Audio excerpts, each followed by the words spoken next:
तो आज मैं आपको एक अनोखी रहस्यमय कहानी सुनाऊंगी। अगर आप चैनल पर नए हैं तो अभी सब्सक्राइब कर ले, क्योंकि यह मेरा दूसरा नया चैनल है। तथा कहानी पूरा देखे, अंत में एक अनोखा रहस्य छुपा है। धन्यवाद। तो सुनिए। एक गांव में धर्मा नाम का एक वृद्ध कुम्हार रहता था।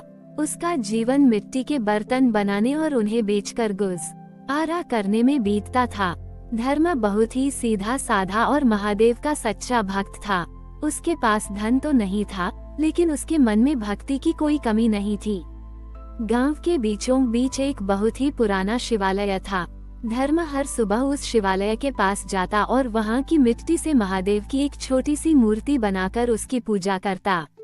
उसके पास फूल, मालाएं और प्रसाद खरीदने के पैसे नहीं थे, इसलिए वह सिर्फ अपनी बनाई हुई मिट्टी की मूर्ति पर गंगाजल चढ़ाता और सच्चे मन से प्रार्थना करता।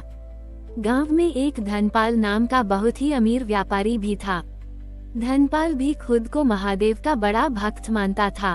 वह सावन की चौथी सोमवारी के लिए बहुत बड़े बड़े आयोजन करता था। उसने महादेव के लिए सोने का मुकुट, चांदी की थाली और तरह तरह के पकवान तैयार करवाए थे, ताकि सब लोग उसके दान पुण्य को देख सकें। सावन की चौथी सोमवारी आई। सारा गांव धनपाल के भव्य आयोजन को देखने के लिए मंदिर में उमड़ पड़ा। धनपाल ने पुजारी को बुलाकर महंगे महंगे चढ़ावे शिवलिंग पर अर्पित करवाए। इसी बीच धर्मा भी अपनी बनाई हुई मिट्टी की मूर्ति लेकर मंदिर पहुंचा। वह देखता रहा कि कैसे धनपाल और गांव के लोग दिखावे में लगे हुए हैं। जब सब लोग चले गए, तब धर्मा धीरे से मंदिर के एक कोने में बैठ गया। उसने अपनी मिट्टी की मूर्ति को गंगाजल से नहलाया और मन ही मन कहा, हे भोलेनाथ, मेरे पास आपको चढ़ाने के लिए कुछ नहीं है। मेरे पास बस ये मिट्टी है, जो आपके ही बनाए हुए इस संसार का हिस्सा है। मैं इस मिट्टी में आपको देखता हूँ। अचानक एक अजीब घटना हुई। धनपाल ने जो सोने का मुकुट शिवलिंग पर चढ़ाया था, वह जमीन पर गिर गया और उस पर एक दरार आ गई। ये देखकर सब लोग हैरान रह गए। उसी पल धर्मा की मिट्टी की मूर्ति से एक दिव्य प्रकाश निकला और वह चमकने लगी। पुजारी ने ये देखकर गांव वालों को बुलाया और कहा, हमने आज देखा कि महादेव ने किसका चढ़ावा स्वीकार किया। धनपाल का सोने का मुकुट गिर गया, क्योंकि वह अहंकार और दिखावे से भरा था। वहीं धर्मा की मिट्टी की मूर्ति चमक उठी, क्योंकि उसमें सच्ची श्रद्धा और निस्वार्थ प्रेम था। पुजारी ने आगे कहा, महादेव ने हमें आज ये सिखाया है कि वे सोने चांदी के नहीं, बल्कि सच्चे मन के भूखे हैं। धर्म की भक्ति में मिट्टी भी सोना बन गई। ये घटना गांव के लिए एक सबक थी। धनपाल को अपनी गलती का एहसास हुआ और उसने धर्म से माफी मांगी। वो समझ गया कि सच्ची भक्ति दिखावे में नहीं, बल्कि मन की पवित्रता में होती है। उस दिन के बाद से धर्मा की मिट्टी की मूर्तियां गांव में बहुत लोकप्रिय हो गईं, और वो केवल कुम्हार ही नहीं, बल्कि एक सच्चा संत भी कहलाने लगा। वृद्ध कुम्हार धर्मा का जीवन उस दिन के बाद पूरी तरह बदल गया।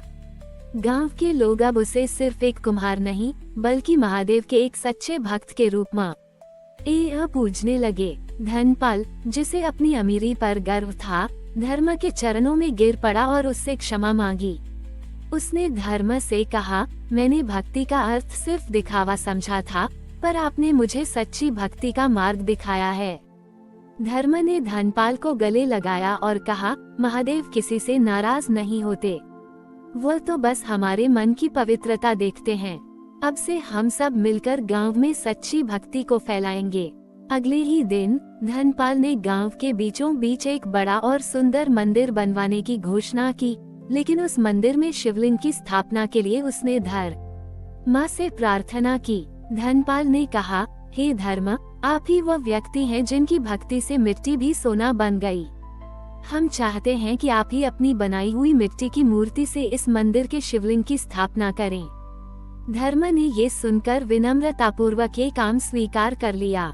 उसने अपनी कला और भक्ति से एक विशाल और सुंदर शिवलिंग बनाया। ये शिवलिंग सिर्फ पत्थर या धातु का नहीं था, बल्कि उसमें धर्म की वर्षों की तपस्या और महादेव के प्रति अटूट प्रेम का भाव था।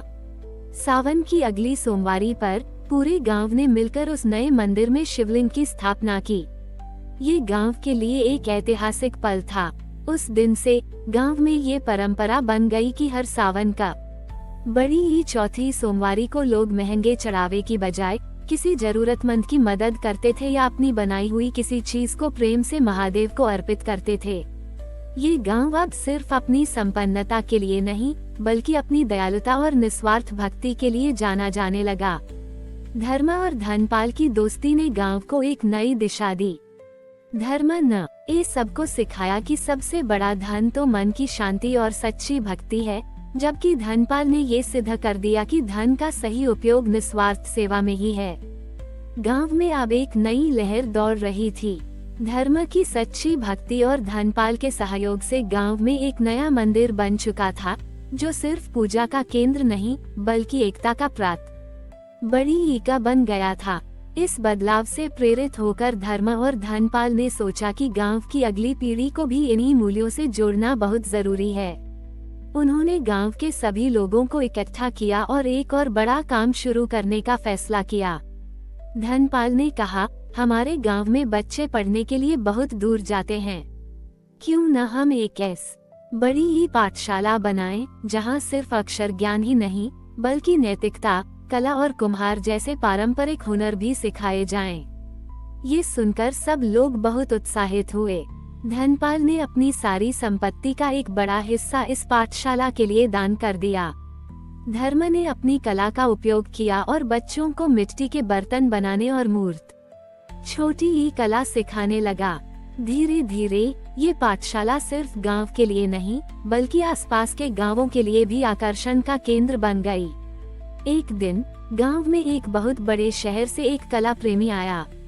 उसने पाठशाला में बच्चों द्वारा बनाई गई मिट्टी की मूर्तियां और बर्तन देखे। वो उनकी कला से इतना प्रभावित हुआ कि उसने गांव में एक कला प्रदर्शनी आयोजित करने का प्रस्ताव रखा। ये प्रदर्शनी बहुत सफल रही। गांव के बच्चों द्वारा बनाई गई कलाकृतियों को बहुत सराहा गया और उन्हें अच्छे दामों पर खरीदा गया। इससे गांव में एक नया व्यापार शुरू हुआ। लोग अब अपनी कला को बेचकर सम्मान और धन दोनों कमाने लगे। इस तरह सावन की आखिरी सोमवारी के दिन हुई उस घटना ने एक छोटे से गांव का भविष्य बदल दिया था। धर्म और धनपाल ने ये सिद्ध कर दिया कि सच्ची भक्ति सिर्फ मंदिर तक सीमित नहीं होती बल्कि वह शिक्षा, कला और सामुदायिक विकास के रूप में भी प्रकट हो सकती है। हमारी और भी आध्यात्मिक एवं अनोखी कहानियाँ देखने के लिए हमारे चैनल पर जाएं तथा धार्मिक एवं पौराणिक अनोखी कहानियाँ हमारे चैनल पर है।